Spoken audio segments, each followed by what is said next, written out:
up, everybody? It's Omar. It is April 5th, 7:06 p.m. in the evening, and I want to make a video reviewing my plays and talk about my watch list for tomorrow.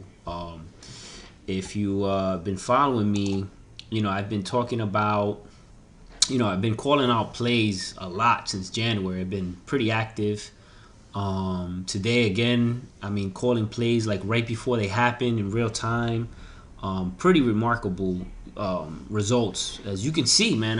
It's no bullshitting. This is not like I'm in some chat room and some sub is pumping me up saying I'm the greatest thing on earth, and you don't really know what's true or what's not. I'm doing this live on Twitter in advance, showing you what I'm doing and talking you through it, like really teaching you like why am I looking at things, like so that you can get a sense of how all this works. Because, I was where you were at. I didn't know shit. I just watched a whole bunch of YouTube videos and trial and error and kind of just, figured it out. So, so this morning, right, before the market opened, this is what I put, right? I put watch list looking at CASI and INT to short into resistance. If no shares available, we'll track for data purposes. These two stocks finished red on the daily candle. So this is my go-to setup, short into resistance after first red day. Otherwise, we'll check what's hot to play, right? So let's talk about INNT. I've been talking about this forever, right? A couple of things I'll address before that. A lot of people saying, because I made a video about using Fibonacci retracements and they're asking, do I still use them? This is my situation. So, I trade from work when I can. Believe it or not, guys, I'm sneaking trades in. That's how I'm doing this at work. It's not like I'm in a setup where I have all my focus. This is how I'm doing it. That's what makes it even more remarkable. So when I am home or I am in a place where I can get Wi-Fi and I got my laptop, this is the charting that I use, my Thinkorswim, and this is how I like to use. This is the 1 minute time frame, the 5 minute time frame, the 15 minute time frame, and the daily. If you notice on the 15 minute time frame and on the daily, you'll see my Fibonacci retracements. It's there as a reference tool. I really play off for support and resistance, but Fibonacci can be great a lot of times because you can see stocks retrace and kind of hold a level and then just go for a ride or get rejected at a level. So, it's a reference tool, but it's not the end all be all. But Fibonacci is great. But I think support and resistance is the bread and butter key to everything. Now, when you see today, this is what so you saw these screenshots. You see what this is? E-Trade.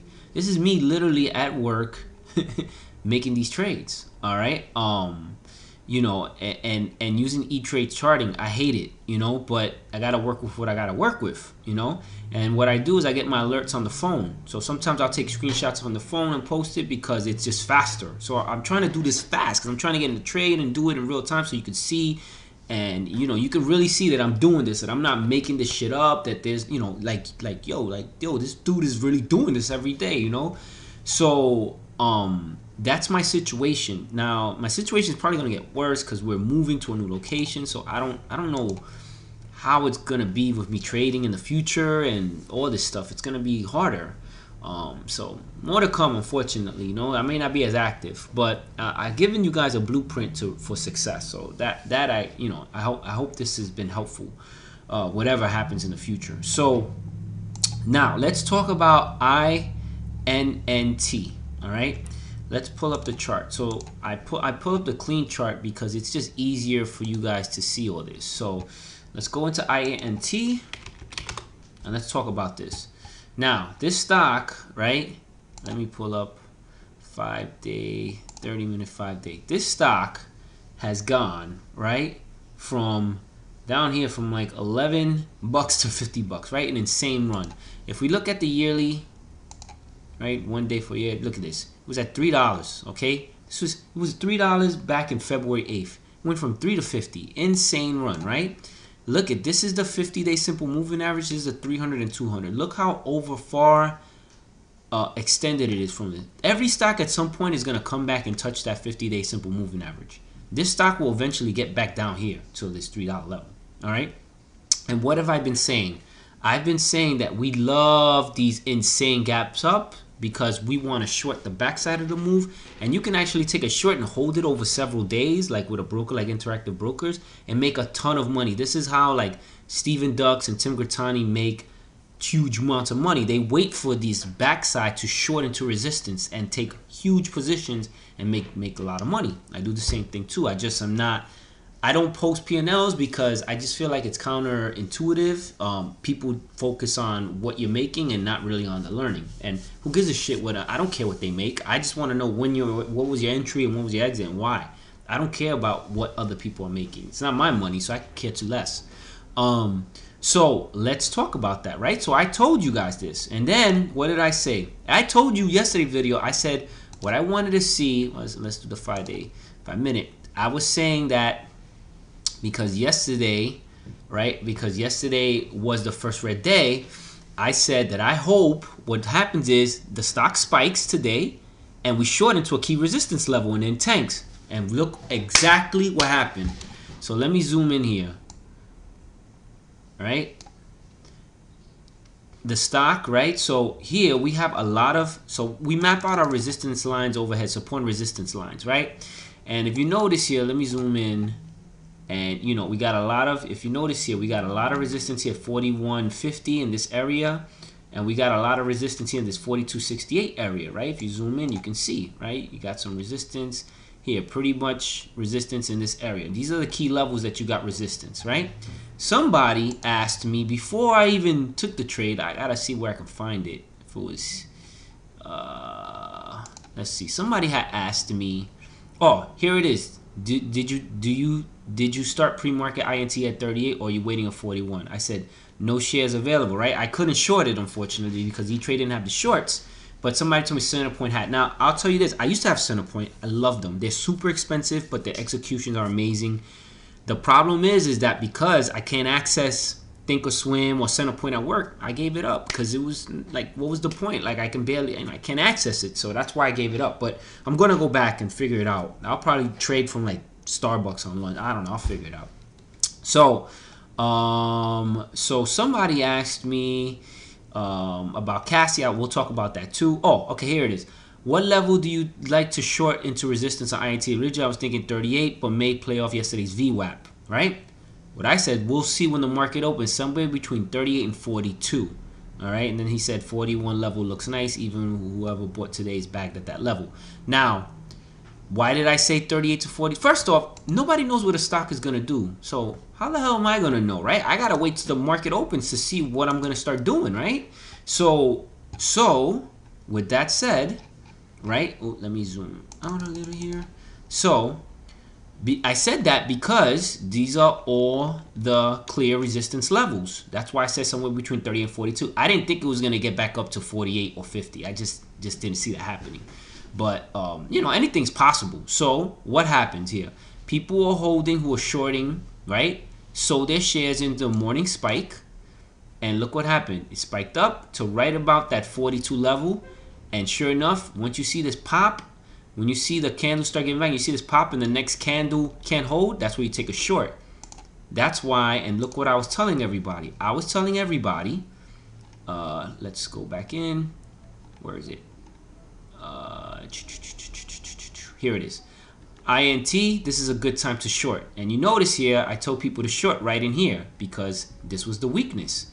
This is a gap up, but you see it's a lower high. So you short risking that high. That's all it is, guys. That's how I knew. And look what the fucking thing did. It just tanked. It just tanked all day. And this is what I mean. And look at this. This thing closed. This thing hit a low of $29, which was why? Because look, there was some support here, right in this level. There's support. So it got around to this support level. There's some support here and it bounced up. So it closed at $33. So that's my strategy when stocks are overextended like this, like crazy like this. I wait for that first red day, and you know, sometimes I'll short in that first red day, but most times I'll wait till the day after to short into the spike into a clear resistance level. And you just hold this. Like, watch, this thing is just gonna keep tanking. This thing's gonna keep fucking tanking. This thing is gonna keep tanking. You're probably gonna see it now go back down to the $20-something level. All right. If it breaks 31 tomorrow, watch this thing hit. Like, I wouldn't be surprised if it gets down to $24 tomorrow. I mean, it's possible.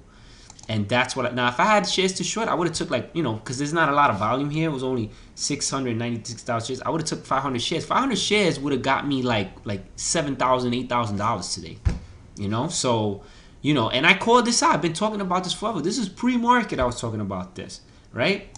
So I hope that made sense. Now the other stock I was talking about was CASI, right? I said this pre-market. I said CASI, right? I said short into resistance, and I took a trade on this. So what happened was CASI started gapping down before the market opened. So I said, CASI, wait, you're tanking too soon, right? I wanted it to tank when I wanted a spike at the open and then short into resistance, because you know you want to be as close to resistance as possible so that you know your risk level, right? You know, you don't want to be too far away from resistance and taking a short. You want to be as close to it as possible.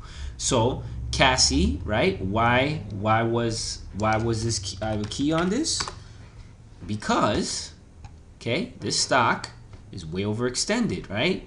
It went from, you know, it started its big run from 3 to 7. Okay, it's up like 400%, right? Every dollar is 100%. So, you know, so it's up, right? A ton. So yesterday was the first red day, and today was the second red day. So this is the strategy. This is what I like to do: short into a key resistance level, because my expectation is going to gap down. Look at where the 50-day simple moving average is at 389. All right, it's like a magnet. The stock has to get and touch this at some point. All right, it's gonna get back down here. All right, and if you know the big short sellers, the millionaire short sellers, you know what they do? They take like 100,000 share position and they hold this over like 2 weeks because they know it's gonna gap back down, and they make like $500,000, $1 million, because they know they have the leverage and the dollars to hold through it. They can pay the commissions, because even after all their commissions are paid, they're still banking hundreds of thousands of dollars. You know, that's the goal. That's the goal where we all want to be. You know, so let's talk about that, right? So what happens pre-market? And you guys saw I was already talking about this. People were asking me pre-market, right? And I help everybody, man. I'm like very like chill, easygoing guy. You know, if you ask me a question, I'll help you. You know, if I can give you an answer. And somebody asked me about it. So this guy here, thanks for following me, Leandro. He asked me, he's looking to short using the previous close or the previous highs resistance, depends on how weak it is to you. And I said, like everything, no, won't know until the market opens. The price action will dictate where and if I short at all, because you hope that it gaps down. You know, sometimes you have a red day and then the stock just continues running. So it doesn't always happen like you expected, you know. But you got to know where you're going to risk off of. And the only way you're going to know that is when the market opens, where the stock starts moving. So I said, hope it spikes and can't hold 7 to go short. If it can't hold 660, then I expect a nice gap down. Hopefully we'll get some news. Oh, yeah, we got some news. Be careful, because there was some news about, I don't know, they're going to do some presentation or some bullshit like that. I saw it on E-Trade. So let's pull up the chart. Okay, so what happens? The pre-market, this fucking thing started tanking, you see? Started tanking pre-market, so I was already mad. It was like 630. It already broke below the previous day's close price, you know. And you can see there's a lot of support here at 630. Let me just zoom out here. There was a lot of support here at 630. So I knew if it didn't hold 630, it was gonna tank to that next support level, which guess where it bounced? 590. All right. I didn't have this was mapped out before I went to work. Like I didn't even have access to Thinkorswim. Okay. So look where it bounced. That's why I'm trying to tell you guys, support and resistance is all that matters. You don't need indicators. I like using simple moving averages because they help give me a sense of the trend a lot of times. But you don't need indicators. All right, you don't need indicators. All right, and what happened was when the market opened, I saw this little pop right here, even though there was no shares. And when the market opened, I saw like it was struggling right there, and I just took a short. I already had my order set to go. I had a limit order set at like 630, so like that's why, and I got executed. I forget, like 620 or something like that, and it happened really fast, and the fucking thing just tanked, and I just held, and when I saw it bounced to that clear previous support level, it started gapping up, and I covered right in here. I covered right in here. So I got executed. I think it was like 629. I forget where it was. 629, 621, and I covered at like 595. Nice quick trade, you know. And it gapped up and it came down. Again, you could have actually shorted this when you get that spike up, and you know it's not getting close to that previous support level. You could have reshorted this back down, you know. And that was it. It was quick trade, in and out, boom, you know. And you know, I banked pretty nicely. All right. So that was that trade, right? All called out in now, because the trade, usually I like to post a screenshot when I take the trade. Guys, I gotta go answer the door. Just give me a second. There's gonna be some pauses for a minute.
Sorry about that, guys. I know there was a quick pause.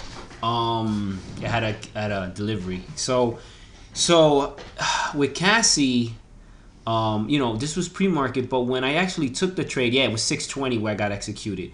It happened so fast, I couldn't take the trade. Now I also talked about CHFS. Now let's talk about this. You know, there's stocks that are on my watch list, but there's things that happen in real time. And I said CHFS would be a good short in the 360 level if it spikes at the open and can't hold it. Lots of overhead resistance in 367, 370 level. Nice risk reward, should gap down to $3 unless it breaks and rips. We'll see. Now, right? So what's on my watch list? I just caught this pre-market. Now, why did I come to this? So let's pull up CHFS. Now, right? So pre-market is gapping. Okay. Now let's pull up the 1 year. Okay. Now, this stock has a habit, right? And one day it went from 3 to 24, and it closed at 1650, right? Already gapping on some news. So, and if you notice, every time it gaps up, it comes back down. Now, the reason. Now, one of the reasons why I felt like this was something that people were doing, because there were probably people here, bag holders, that were holding this stock from when the stock was probably, they bought it somewhere probably in somewhere here in 4, and then it gapped down, you know, in 2, and maybe they were holding the stock. A lot of times when you see a stock rip pre-market, it's because there were people who are holding the bag, and they're just trying to get out so they can make the money that they took the loss on. But what caused me to think about the stock, now let me just clear this. This is a stock that I've actually traded before. All right, what I did was, so I see the stock gapping up, right? And I see, you know, it hits the high of 355. So I'm looking at for the daily candles, and I'm saying, okay, where is the overhead resistance? So when I look at the daily, I saw on E-Trade that there was some overhead resistance in this level over here. See, 369. You see, 369, and there was some overhead resistance here, $4. So these are the daily candles, and all I'm looking at is the highs. You see how this candle, this was a high 364, 362, 361, and 365. So, you know, I'm doing this like super fast. So I see the stock, I see it's up pre-market, I pull up the daily, I look to see if there's the stock is at the high anywhere this level. I see it here. I map those lines, and that's why I called it out. So if you see these lines here, that's because I looked at the daily, I mapped out those key resistance lines, and then that's it. I'm like, all right, so I see pre-market that the stock, let's do the sorry. So I see pre-market, right? The stock has already hit its high pre-market, and it's right around that resistance area, right? So that's telling me, all right, that you know what, it's probably not going to get higher than that. And you see lower highs right here. You see how it can't really get back above the highs here. It's popping, but it's showing me weakness. So that's showing me that it can't. This is a key resistance area, and look, it couldn't break. And I tried to take a trade on this too, but it happened too fast. I had my choice. So at first I stuck with my plan, my original plan, but shit, this thing freaking tanked. But I made a super awesome trade that I didn't really that I was able to get in on, and I got I didn't even cover what I said I was gonna cover. I made a lot of money today on this trade.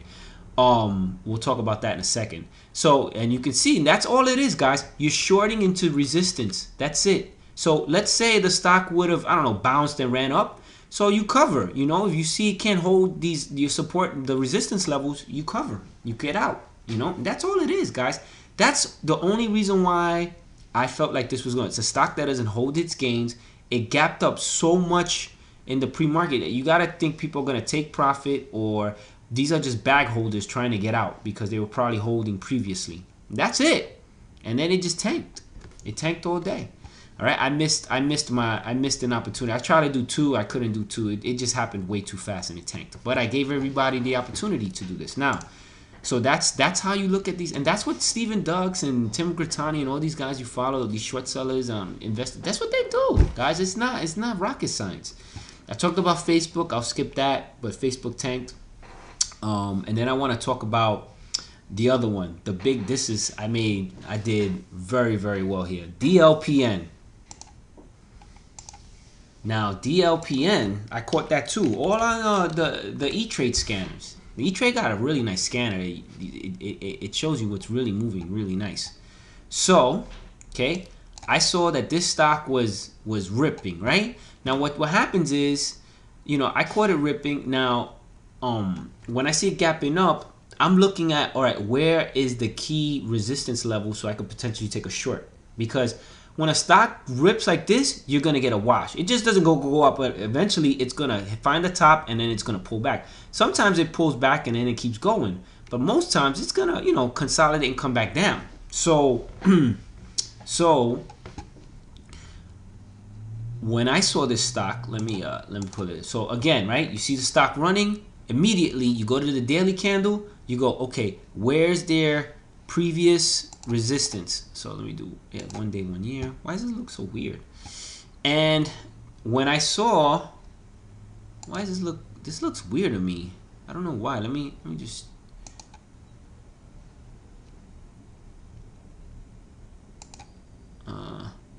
let's do 1 day, 1 year. Okay, so this thing had gapped up for before and then completely tanked. So that was one thing. But the reason why I could have swore that I had said 570 because I had saw something on the daily. Oh yeah, I think I went further back. That's what it was. I went, sometimes 1 year can't tell you. So I went further back into the history. Oh no. So this stock is fairly new. What the fuck? What was it? I'm trying to remember now. What made me think about this stock? Maybe it was, I could have swore that. Oh, I think, what was it? I think it was, let me see. Let me pull up that. I'm trying to remember what the hell made me think. What the hell made me think about DLPN? Let's see. Oh, I think I remember now what made me do this. I think it was, yeah, I think it was that it just formed a lower high. I try to remember whether or not, because I always try to look at the daily. I could have swore, I think it was, yeah, I think it was the fact that it had topped out, and I was looking at it gapped up, and I saw that when it gapped up, it was already like kind of tanking. And this is the 1 minute time frame here. I'll pull it up on the bigger chart so you guys can see. I was just trying to remember what the hell made me do it, and that's what it was. It was pulling back, it gapped up, and it gapped up, and it couldn't hold its high. And I think that's what it was. So I was risking, I think it was this, yeah, at this point I was risking 569.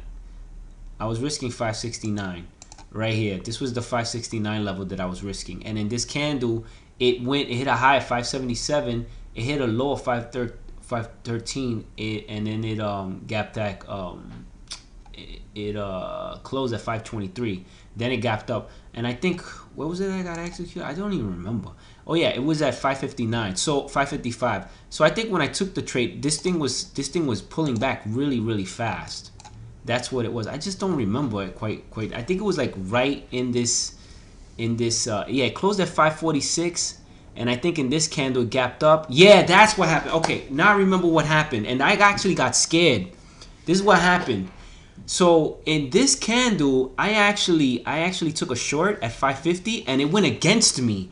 It went all the way up to 577. So I was already down like 20 cents when I got executed, and it gapped up. But you notice it didn't break.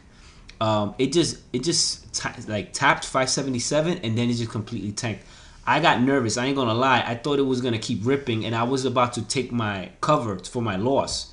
And I held strong, and in that same moment, it gapped down. That's what it was. And then I just held through all this, guys. So I was waiting for it to get down to this level, 450 level. It was actually 455, but I was looking. So it, I felt like it was gonna come back down here and test this because it started gapping down, gapped up. I held through all this. Now I don't know why I should have covered in here. I didn't cover. I don't know why. I felt like it was showing a lot of weakness, and I held through this. I held through all this, and I actually, believe it or not, I actually wound up covering right around, I think it was like in this 370, 80. What was it? I gotta look at my E-Trade account. I think it was like I could have swore it was like 379. I think it was probably here where I covered, because I remember I was at work and I had to do some things. So yeah, I covered right in here. I took and I got a nice win here. I made a substantial amount of money today. I made a very substantial amount of money, and that's where I covered. It just all happened so fast that I couldn't remember, and I try to but this happened so fast that I couldn't take the screenshot. So I just let you guys know what I was in, and that's why I said 559 risking 569. But I got scared because it actually broke 569 and it went to a high 576. I was like, shit! But it went up and then it came right back down. That's what happened. I couldn't remember for the life of me. So those were the reasons why I took the trade. All right. This one, obviously the overhead resistance was if you go on the daily, the overhead resistance was 650. So it was a little riskier, to take the trade. Maybe, I took it, and, I got a little lucky because it could have broke higher and gapped all the way, test that 650, and I could have got squeezed, but it worked out in my favor. And the reason why I feel confident is because on that same day, it gapped up and closed. Now, that was pretty much it. So these are the stocks that I'm looking at tomorrow. Now, tomorrow, more than likely, I'm not going to be able to trade. I have a lot going on at work. It's a big day for us tomorrow. So I don't think I'm going to be trading. I'm going to post the watch list. But I'm looking at Acre. Let me do this real fast because I know this video has been very long. So I'm looking at two key levels. This is gap down. It's found its support at 49 cents. Let's do 5 minute 30 day. So you know, this thing is at 98 and it's kind of found its support here at 49 cents, and now it's kind of trending. This is the 300 SMA and it's above it now. So, and it's above the 200 simple moving average and the 50. So that's kind of telling me that, you know, this is probably ready to start running again. So I'm looking at the key level that I'm looking at basically is if it pulls back and holds 60, I would dip buy it there. Or if it breaks above 64.2 and holds, I would buy it there. And that's just because that was today's high. And I would just hold it for a nice ride. I think this thing may potentially get back up to that 80-90 cent level. You know, obviously do your own due diligence. You got a lot of resistance here at 72 cents. And, you know, there's a lot of overhead resistance going up too. There's a lot of consolidation here at 84 cents. So you can, you know, take your profits there. But I think if it breaks 64 and 2.2 and holds, go long. All right. Those are the only two levels I'm looking at for this stock. Next up is PGH. The only reason why I'm putting this on here, and, you know, obviously I'm not no, you know, financial advisor or stock consultant. But my friend who told me about PTN, who I think is like the best pinch trader and swing trader I've ever known, is in this trade, and he's telling me he's holding to 110. This guy never fucking loses. I mean, the type of analysis he does on stocks is crazy. So if you want to take a crack at this, you know, see if it pulls back, and if it holds the 60 cent level or even, you know, 65 cents, you could potentially buy the dip. I'm probably going to take a stab at it and hold it because every time he tells me a stock, it does exactly what it's going to say. It's incredible. So he thinks this is good. His price target's 110, and that's the only reason why I put it on this. So if you want to take a crack at it, feel free. It's not liquid or anything. This would be a swing trade. All right, next up is ACBFF. This is up, and, you know, wheat stocks can potentially start moving again. You know, and I don't really talk about the Fibonacci, but this is retraced 50%, and now it's starting to gap up. So, you know, maybe it runs again. So I would look to see if it breaks above let me put up the big chart. Sorry, guys. So if it breaks above 665 and holds, take it long. You know, you do have overhead resistance though, but I think this thing will test $7 if it breaks 60-65 and holds. So look for that tomorrow. That's the key level that I'm looking at. The other two levels potentially would be 625 and 615 to potentially buy a dip. So those are the three key levels that I'm looking at for this stock. Next up, CVE. CVE, I like the chart here because of the way the chart is set up. But, you know, this is a stock that is trending up. And I'm looking at two key levels. So if it pulls back and holds 940, I buy the dip, risking off that. Now, if it can't hold 940, there's no real support here. And this thing will probably get back to like $9. So it'd be a simple short where you can get like 40 cents on the downside if it breaks 940. So look for that. Or if it hits 975 and can't break it, take a short risking off 975 or buy the breakout if it goes above. Now, again, what you always want to do is look to see where it's been on the yearly. And you can see this is a stock that every time it has a run, it retraces back pretty hard. Got to 11 last time, came back to 8. Got to 11 last time, got back to 7. So this does have a gap to fill above here at 1007. So I think this thing could probably potentially break out and fill that gap. And then you want to see how it's going to react to the gap. It looks to me that every time it gets to this 10, somewhere between 10 and $11, this thing tanks. So I would be looking to see what's going to happen, how it's going to react to this like 1030 level, because there's a lot of resistance there. And if it can't hold it, you could short it back down. We'll be keeping an eye on this because eventually this stock is going to tank, and we're going to implement our red day, you know, second day after first red day strategy and take this shit all the way back down. All right, so we'll keep that on and it's liquid. It's liquid, so 10 million shares. So we'll keep that on watch. Next up is CHS. CHS is up. You know, it's gapping up, but it's approaching that 300 simple moving average on the daily. So, you know, may reject it, but I like this chart. Chico's, I short this a lot because it always runs. If we look at the daily, it always runs to about this. You notice about this $10 level. So we're in the $10 level, and then it just gaps back down. See, $10 goes back down to 8. $10 plus back down to 8. Well, it's approaching 10. So I want to see how it's gonna react. If it breaks above, let's pull up the chart. So if it breaks above 990 and holds, take it long, but just know that over 10, be ready to take your profit and get ready to short this shit back down at a key resistance level. And this thing is gonna tank all the way back down to like the $8. It always does it. So now if it pulls back at the market open, holds 967, then hold it and just take it long until it hits that $10 mark. So that's what I'm looking at with this stock. Next up, CLDR. CLDR, now this is a stock that tanked from $23 to $13 yesterday.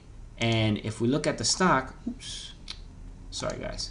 If we look at the stock, it gapped up to $14 and it's tanking back down. So what I would like to see, and I probably won't trade this, but I just want to see if it's gonna retest that. If it retests that 14, that high day of 1406 and gets rejected, I would reshort it. But if it breaks above it and holds, then take it long. All right, and then 1450 is the next. I gotta zoom in here to show you. Is the next key level. All right, to look at.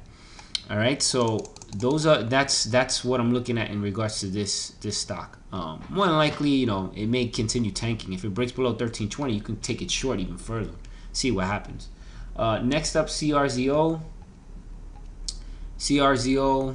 Oh, let me go back to CDR. I want to talk about this a little bit further. If you notice, this is a stock that gaps up to $20. Here, let me put up the daily. This is another thing I want to call out. Sorry, guys. Every time this stock usually has a run to like $20+ and then completely tanks back to 15. Has another run to 20, completely tanks back to 14. Had a run to 20, tanked to 13. So what do you think is going to happen? At some point, and this is why I have 1450, because this was the low before it broke below it. So once this thing breaks above 1450, you could swing this. This is probably going to run back up and fill that gap and then completely tank. So it's something to keep in mind, CLDR. So make sure you have your alert set at that 1450 level. At some point, it should have tested again. That was my rationale for the stock. Sorry, guys. All right, so let me keep going. Next up is CRZO. CRZO, I like this because I just like the way the pattern is. Nice, easy channel that it's in. So, oops, let's pull up the big chart, make it easier for you guys to follow. So I'm looking at two levels. If it breaks above 1750 and holds, take it long, risking 1750, otherwise short it. And if it can't hold 1657, there is no support until like 1594. This is a fantastic short. And it's easy to borrow with Thinkorswim, which means it's going to be easy to borrow with any brokerage. So I'm looking at those two key levels. And then, obviously if it breaks above 1750 and you take it long, you want to see where is the next key level above. Now there is the reason why it broke, look at the overhead resistance was at that 1750. That's why I rejected it. But if it breaks and holds, this thing can run to like freaking $18, $19. So, keep that in mind. And if oil and gas keep running, then this thing could potentially run. So keep that in mind. Next up, LFIN. Now this is what we love. This is the kind of stock that I can, make upwards of $20, $30, $40, $50,000 shorting, because this is the type of stock that I want to see. Last time, this is that stock that had that crazy run where it went from dries, it went from $4 to $142, and then it just came back down. Now imagine that day after first red day, you would have shorted right into resistance here. Look where it, and then took the shit back down to $30, kept up, came back. This is Steven Ducks made like $100,000 shorting this, doing exactly that. He shorted it the day after the first red day and just held it, for a few days. He I think he covered like somewhere down here, something like that. He just held through all of it. Now that's what I'm hoping tomorrow, guys. I want this shit to fill the gap. I want this to get back up to $50 and then tank. And then I want to, because the more overextended it is, the more money you can make back shorting it down. So we want to see that. But what's interesting is the 50-day simple moving average on the daily is at $38, so it's well below it. Now, so tomorrow can potentially, Fridays is like the best day for stocks to run. It's the worst day for short sellers because a lot of people are covering their positions that they held all week. So the gap to fill here is at 53.03. Now I don't think it's gonna get back to 53, but who knows? Anything's possible. So this is gonna be very volatile. So if you trade this stock, guys, be very, very careful. Don't take more than 100, 200 shares if you're not a seasoned trader. And this is what I'm looking at. So I'm looking to see how it reacts to these levels for a potential trade. Now, honestly, guys, I don't think I'm gonna trade tomorrow, but And I hope tomorrow this thing is up, closes at $50 or $100, because I wanna short this back down. So I'm looking at, you know, potential trades at 2250, which is the high day. Obviously, if it breaks above it, holds, you take it long, risking 2250. If it holds 2135, you can look at that to take it long, or if it rejects, you can short, risking that. Then you have other key levels at 1850, 1658, $16, and 1507. So these are the areas that I'm looking at. And obviously, there's more below, actually, you know, down here too. I didn't put an alert, but at this 1299 level, actually, is a potential dip buy. So you can, you know, you can also map that as well. But this is the stock that we want to run, because this is where we make shitload of money shorting back down. So that's, keep that in mind. All right, next up, BXS. So Boston Scientific. I didn't map anything. Just the only reason I put this on is because I'm looking to see. Look at it. The stock has been gapping up, right? And it's at a key resistance level of this 2860 level, 2888, and this whole level is a lot of resistance. So I would think tomorrow it would gap up and then probably get rejected in this level and then just tank. Look what happens once it has a run. It just tanks hard. Every time it has a run, tanks hard. Run, tanks hard. Run up, tanks hard. Run up, tanks hard. So this thing is gonna tank. So keep it on watch for that first red day to short, you know, the day after into a clear resistance there and just take it down, you know. Because usually when it has one red day, it has two. You see, it usually has multiple. Not always, because here it gapped up, but a lot of times you'll see multiple red days, which is fantastic. So keep that on watch. I'm looking. I would just be, you know, map out your key support and resistance levels. I didn't really do anything with this. Next up is GMS. GMS, I like the chart because this is the kind of stock, and nobody really pays attention to these kind of stocks, but I love them because look at clear channel. So I'm looking at two levels. If I want to see if it's gonna test 3370 and get rejected to short it, or buy the break if it breaks above it. But what I really would love to see, it break below 3232, because if it does, look what happens. There's nothing supporting it all the way down to 29 bucks. Monster short. And yeah, with Thinkorswim, when you don't see the ETB, that means it's actually ETB, so it's still easy to borrow. So this should be easy to borrow with Thinkorswim at any short.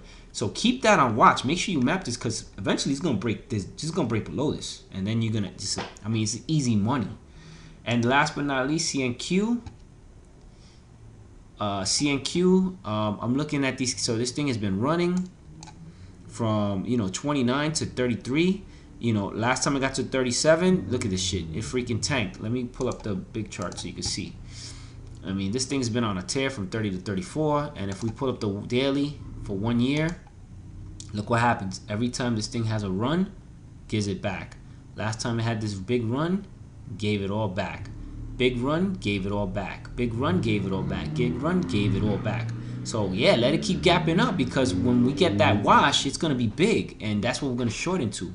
And guys, so you're gonna do this strategy. It doesn't matter whether it's like Steven Ducks. I seen his video. He focuses on market caps stocks with like 100 million or less, and he uses pretty much that same strategy that I use. We use a lot of the same strategies, but I don't give a shit.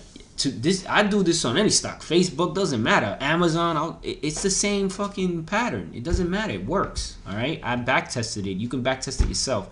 It works. So let's hope this keeps running up. But this may get rejected here at 34 and then tank. So we'll see. But if it breaks above 34 and holds, you can take it long, risking off that. And if it pulls back and holds 33.59, you can buy the dip, or you could potentially buy a dip at 33.36 or 33.04. Now if it breaks below 33.04 or $33, you could take this short and you can get about 50 cents shorting this down easily.